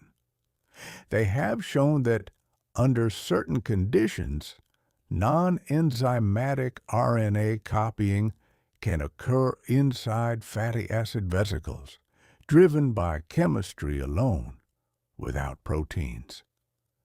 What they have not yet shown is a fully closed loop, a vesicle in which RNA copies itself indefinitely and passes itself on through many rounds of division with no help from a human hand. That is still the goal, and whether it is a decade or a century away is something no one honestly can say. But the work is beautiful. It is beautiful because it takes the abstract requirements of the origin of life problem and makes them tangible in real vesicles, in real solution, on a real laboratory bench. And it is beautiful because it treats the first cell not as a leap, but as a slow accumulation of simple facts about chemistry and geometry, each of them plausible on its own. There are no miracles required in the Szostak picture, only patience and vast time and the same kinds of molecules that we still find in a bar of soap. Rest quietly. The story does not need you awake. If you approach the question of the origin of life from the opposite direction, and instead of asking how simple chemistry became complex enough to be alive, you ask how complex modern life could be simplified toward its bare minimum, you end up at a different but related project. This is the project of the minimum genome, and its most famous practitioner is a scientist named Craig Venter. Craig Venter is a controversial and dazzling figure in modern biology. He was one of the leaders of the private sector effort to sequence the human genome in the 1990s, in a fierce race with the publicly funded Human Genome Project. And he founded and led a series of research institutes concerned with the deep questions of what genomes are and what they do. In the 2000s, he turned his attention to a different question, one that has bearing on the origin of life. He asked, what is the smallest genome, the smallest set of genes that can support a free-living organism? To answer this question, he and his colleagues focused on a bacterium called mycoplasma, which is already, among free-living organisms, the smallest and simplest. Mycoplasma has a very small genome, only a few 100,000 base pairs of DNA, encoding only a few hundred genes. That is already down at the low end of what any independent living thing needs. But Venter's team wanted to know if it could be smaller still. If some of Mycoplasma's genes could be removed without killing the cell, then those genes must not be essential. If others could not be removed without killing the cell, then those must be essential. By systematically removing genes, one at a time, and seeing what happened, the team could construct a picture of the minimum toolkit of life. This project produced in 2010 a landmark result. Venter's team synthesized from scratch a complete mycoplasma genome using chemical synthesis to build the DNA one base at a time, and inserted this synthetic genome into a mycoplasma cell that had had its own genome removed. The synthetic genome took over. The cell began to divide using the instructions in the synthetic DNA and produced daughter cells that also carried the synthetic DNA. It was the first time a living cell had been booted up, so to speak, from a piece of DNA that had been designed and written in a laboratory. The organism was called Mycoplasma laboratorium, and it was announced with a certain amount of drama and no small amount of philosophical unease from various quarters. Then, in 2016, Venter's team went further. They set out to build a mycoplasma genome that was as small as they could possibly make it, containing only the genes that seemed to be strictly essential. Through many rounds of design, testing, and revision, they succeeded in producing an organism called JCVI Syn 3.0, which had a genome of just 473 genes. This was the smallest genome so far in any known free-living organism. It was quite a bit smaller than any natural mycoplasma. It was smaller than most people would have believed possible before the experiment. And it was, and still is, alive. It grows, it divides, it maintains itself. The startling thing, though, is what happened when Venter's team asked what those 473 genes actually did. They could confidently describe the function of some of them. These were involved in copying DNA, in making proteins, in generating energy, in moving molecules across the membrane, and so on. But for about a third of the genes, roughly 150 out of the 473, no one could confidently say what they did.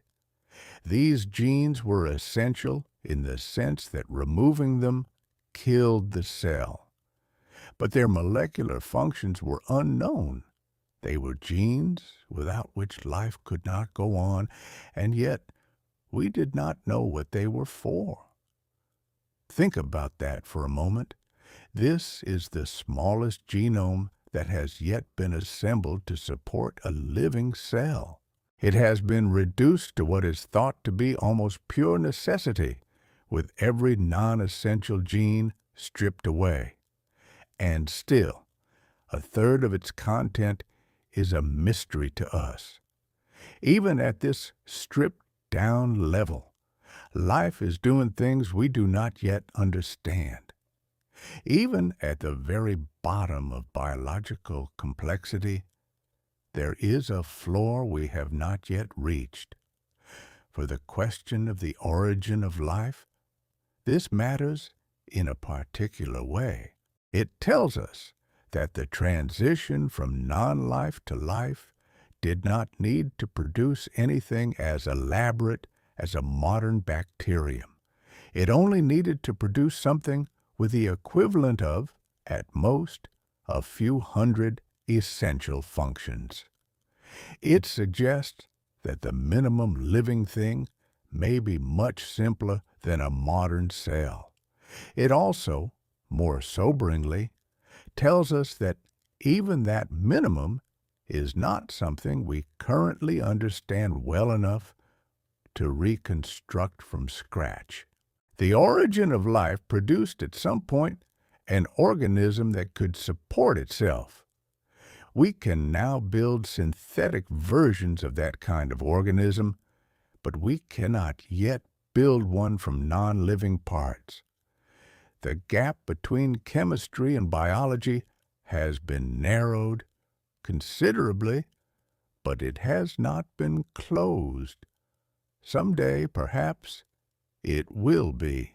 Someday, someone in a laboratory somewhere may combine the right lipids, the right RNA, the right small proteins, in the right kind of vesicle, in the right kind of setting, and see it come to life.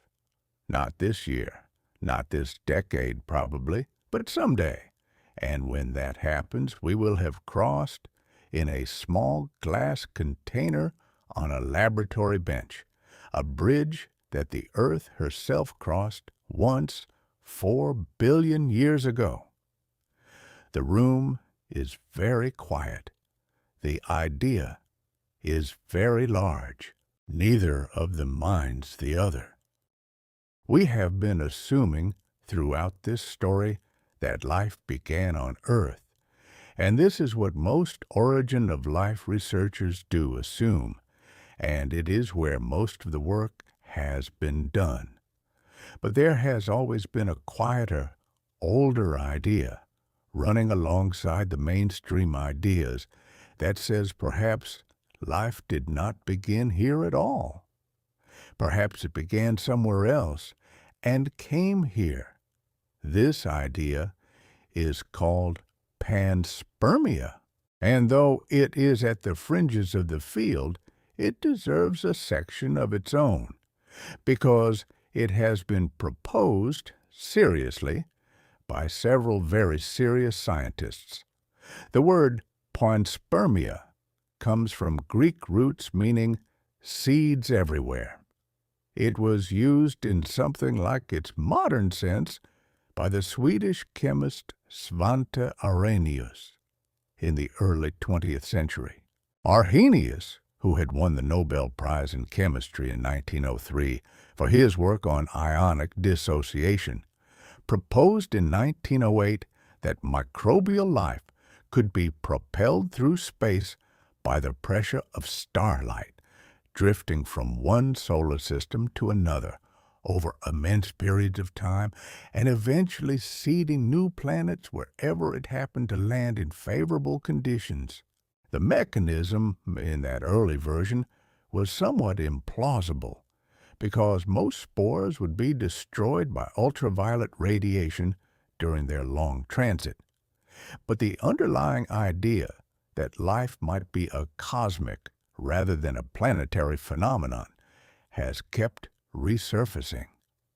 In 1973, Francis Crick, one of the discoverers of the structure of DNA, and Leslie Orgel, one of the early theorists of the RNA world, wrote a paper together for the journal Icarus called Directed Panspermia. It is one of the strangest and most interesting papers ever written by two Nobel-caliber scientists. In it, Crick and Orgel suggested half seriously and half as a thought experiment, that perhaps life on Earth had been deliberately seeded here some 4 billion years ago by an intelligent extraterrestrial civilization who had loaded a spacecraft with microorganisms and sent it toward likely planets. Their argument was not that this must have happened. It was that, if you considered it as a possibility, it explained certain otherwise puzzling features of biology, including, they suggested, the fact that certain rare elements like molybdenum are used at the very deepest levels of biological chemistry, in quantities that seem out of proportion to their availability on Earth. Perhaps, they said, biology had originally been calibrated for some other planet's chemistry and simply carried that inheritance to Earth. Crick and Orgel's paper was, in the end, more of an intellectual exercise than a serious proposal, but it was written by serious people in a serious journal, and it stayed in the air. It reminded everyone that the origin of life did not necessarily have to have happened on Earth. It could have happened somewhere and simply propagated. And that thought has continued to have a certain weight. There are, in fact, several reasons to take a mild version of panspermia seriously, not necessarily the directed version with an alien civilization launching a spacecraft, but the simpler version, in which certain organic molecules, or perhaps even certain resilient microorganisms, could travel between planets on the surfaces of meteorites, and could survive re-entry, and could take root in a new environment. We know that rocks blown off Mars by asteroid impacts do reach Earth. Several Martian meteorites have been found on Earth, most famously in Antarctica. We know that some microorganisms are astonishingly resilient. Certain bacteria and archaea can survive extreme cold, extreme radiation, and long periods of dehydration. Tardigrades, the tiny water bears that live in moss and lichen, can survive being frozen close to absolute zero, being irradiated at doses that would kill any other animal, and being exposed to the vacuum of space for extended periods, as demonstrated in orbital experiments. We also know from the Murchison meteorite and other carbonaceous chondrites that organic molecules are already forming in space, well before they reach any planet.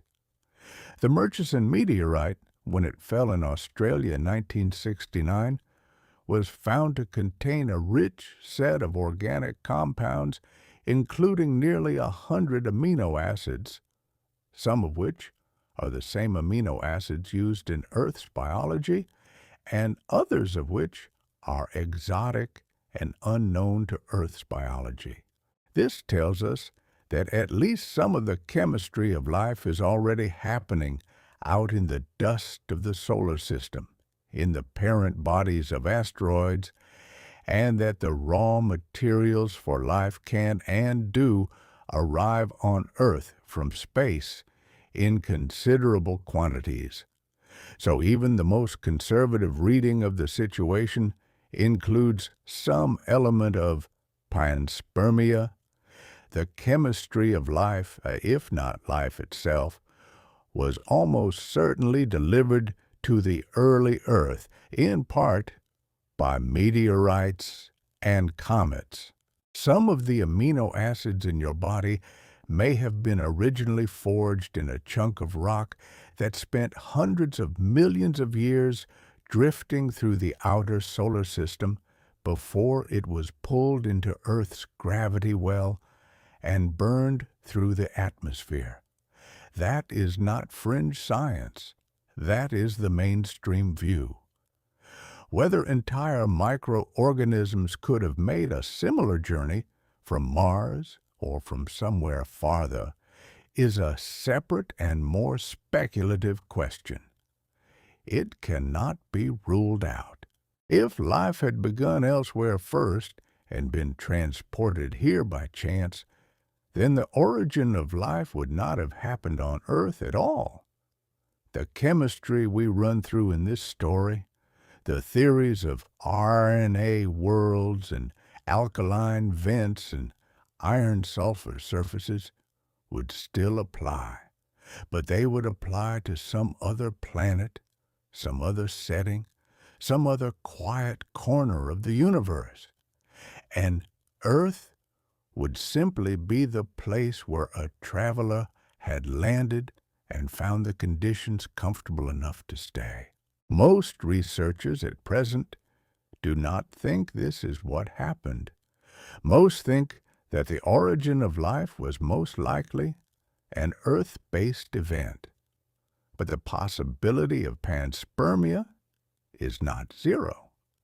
And it is a strange and lovely thing to hold in the mind that even our very deepest questions of origin might, in the end, point away from this planet toward somewhere older and quieter and further out. There is one more idea we have not yet touched, and it is perhaps the most important of all. It is the idea of LUCA, the Last Universal Common Ancestor. That is a wonderful name, and it deserves its own paragraph before we say what it means. LUCA is not the first living thing.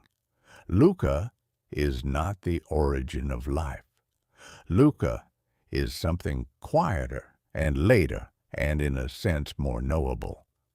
LUCA is the most recent common ancestor of every living thing that is currently alive on Earth.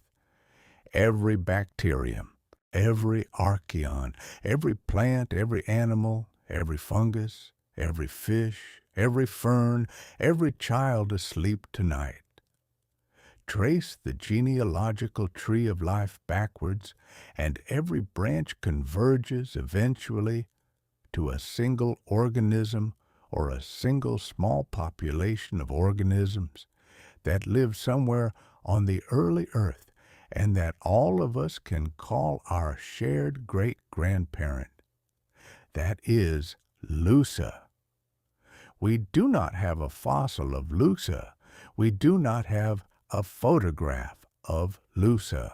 LUCA lived so long ago and was so small that no direct trace of it has survived. But we can reconstruct indirectly quite a lot about what LUCA must have been like by comparing the genomes and biochemistries of its living descendants. If a particular gene or a particular kind of chemistry is present in bacteria and also present in archaea and also present in eukaryotes, then it is very likely that this gene or this chemistry was already present in the ancestor from which all three groups descended. That is LUCA. A study by William Martin and colleagues, published in Nature Microbiology in 2016, used this kind of reasoning to reconstruct systematically what LUCA's genome might have looked like. They identified in modern organisms some 355 gene families that show the patterns of inheritance you would expect if they had been present in LUCA. Not tens, not thousands, 355 gene families. And when they looked at what those gene families do, they saw a coherent picture. LUCA, they concluded, was probably an anaerobic organism, meaning it did not use oxygen for its metabolism.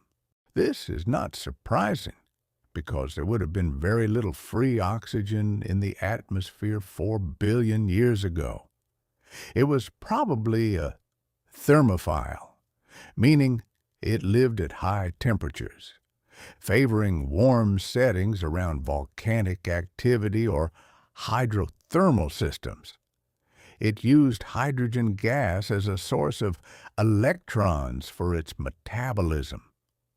It fixed carbon from carbon dioxide using a chemical pathway called the Wood-Ljungdahl pathway, which is one of the most ancient carbon-fixing pathways known, and it made its living, it seems, in a setting that resembled, of all the possible places on the early Earth, an alkaline hydrothermal vent.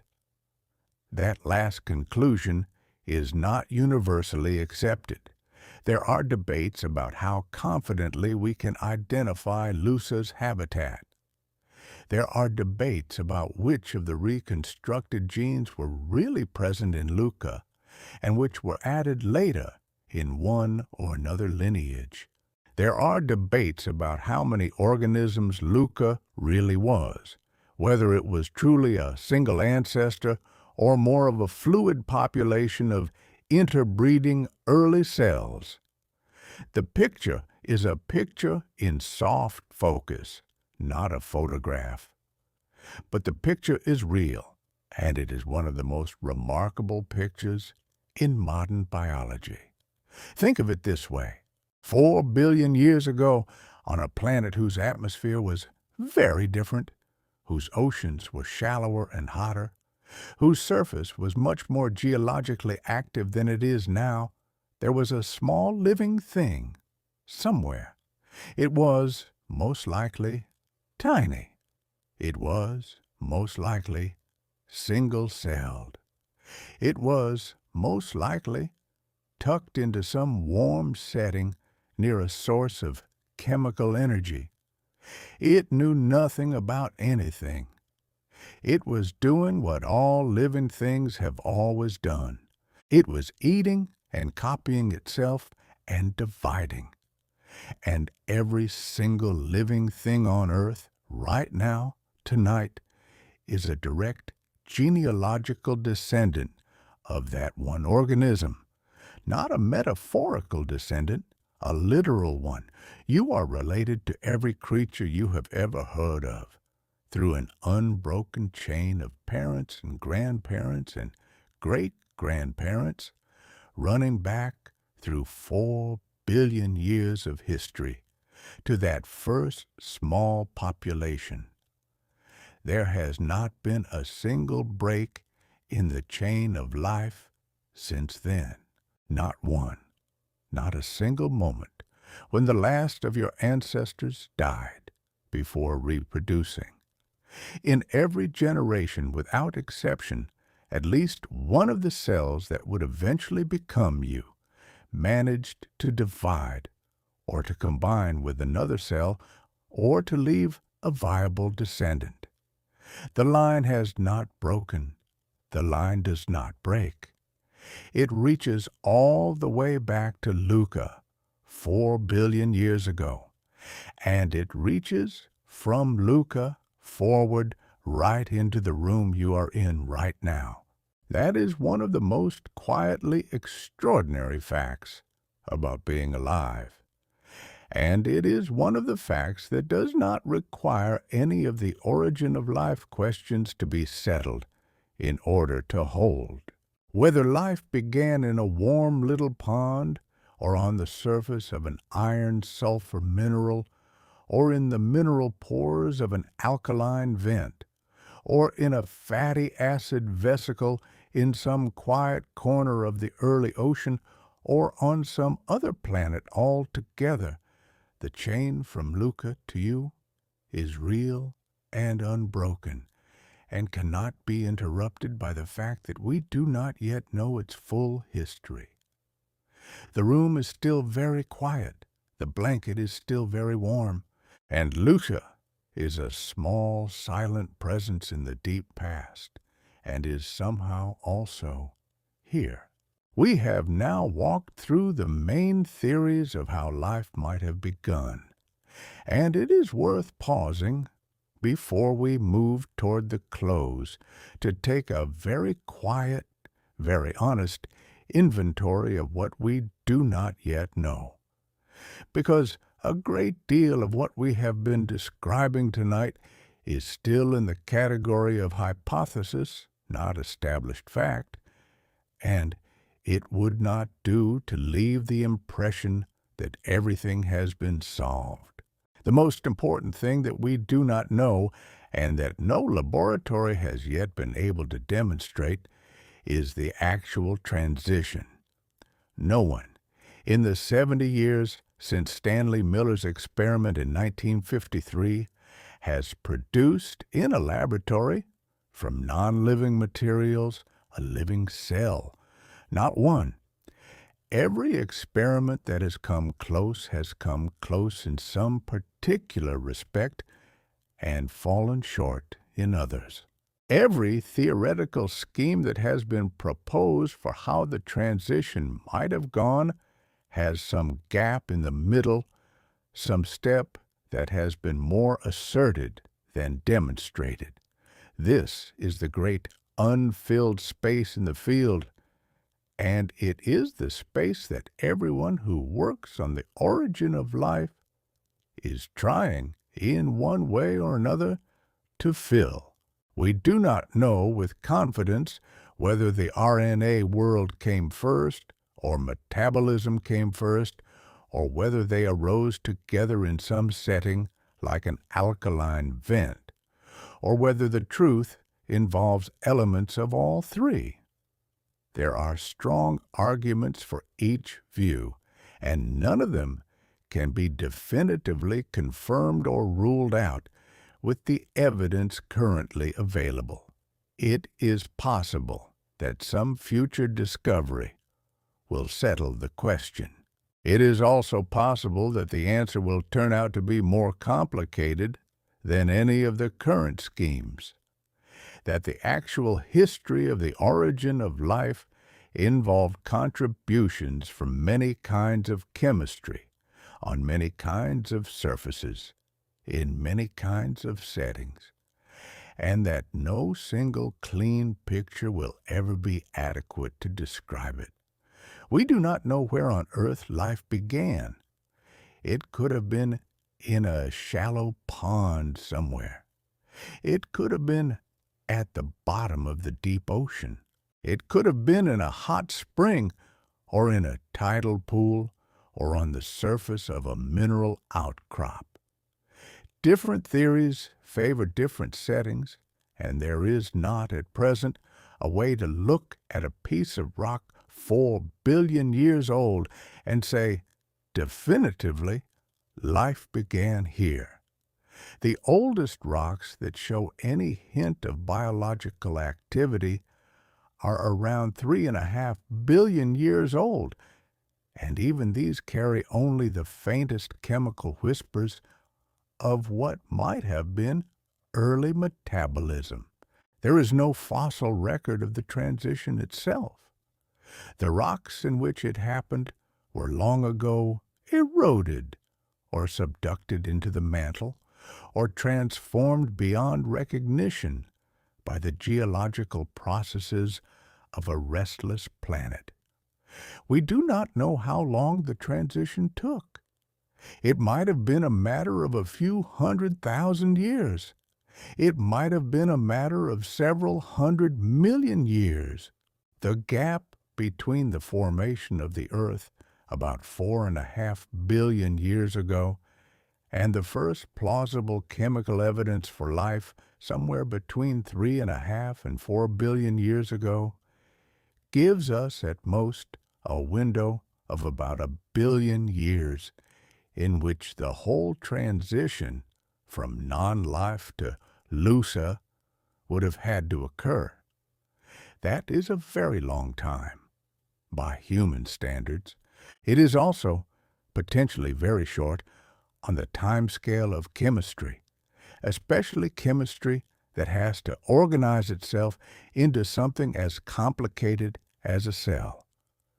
We do not know whether the origin of life is a rare event or a common one. It is possible that the transition from chemistry to biology is fundamentally so hard that it only happens on one planet in a galaxy, or on one planet in 100 galaxies, or on one planet in the whole universe. It is also possible that it is fundamentally so natural that wherever the conditions are right, given enough time, it happens.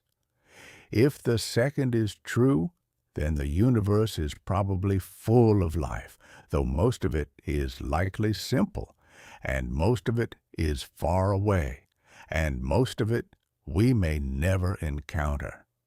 If the first is true, then we might be exceedingly alone. There is no way at present to tell which is right. We have exactly one example, and you cannot draw a general conclusion from a sample of one. There is even a question right at the edge of the field about what we mean by alive at all. There are entities, like viruses, which have some, but not all of the properties we associate with life. Viruses have genes. They evolve. They can reproduce, but only inside a host cell. Are they alive? Most biologists would say, cautiously, that they are somewhere on a spectrum between fully alive and merely chemical. And the existence of that spectrum tells us something important. Life may not be a sharp binary property. It may be a fuzzy set of behaviors, some of which can be present without others. And the origin of life, then, may not have been a single instant of crossing a line. It may have been a slow, staged accumulation of lifelike properties over long ages, until eventually enough of them had accumulated in one place that it made sense, in retrospect, to call it alive. So the honest position, when everything is said, is something like this. We have learned an enormous amount over the last 70 years about how life could have started. We have identified the ingredients. We have identified the settings. We have identified the classes of molecules that must have played a role. We have built beautiful theoretical schemes. But we have not yet actually made life from non-life, and we may not for a long time to come. That is not a failure of the field. That is simply the current state of a very hard problem. The problem is hard because life is complicated, and because the traces of its beginning have been erased by 4 billion years of geology, and because our own imaginations are still growing into the space that the question requires. There is something quietly settling about admitting all this. The mystery is still real. It has not been dispelled, and we can lie here in the dim room and hold it gently without needing to solve it. There is nothing to be resolved tonight. That is worth saying once, quietly, before we finish. You do not need to have decided by the end of this story whether the RNA world or the metabolism first theory is correct. You do not need to have decided whether life began in a warm little pond or at the bottom of the sea. You do not need to have decided whether we are the only life in the universe or one of countless flowerings. None of that will be settled tonight. None of that needs to be settled by you. There are people, quietly, in laboratories on many continents, whose whole professional lives are given to working on these questions.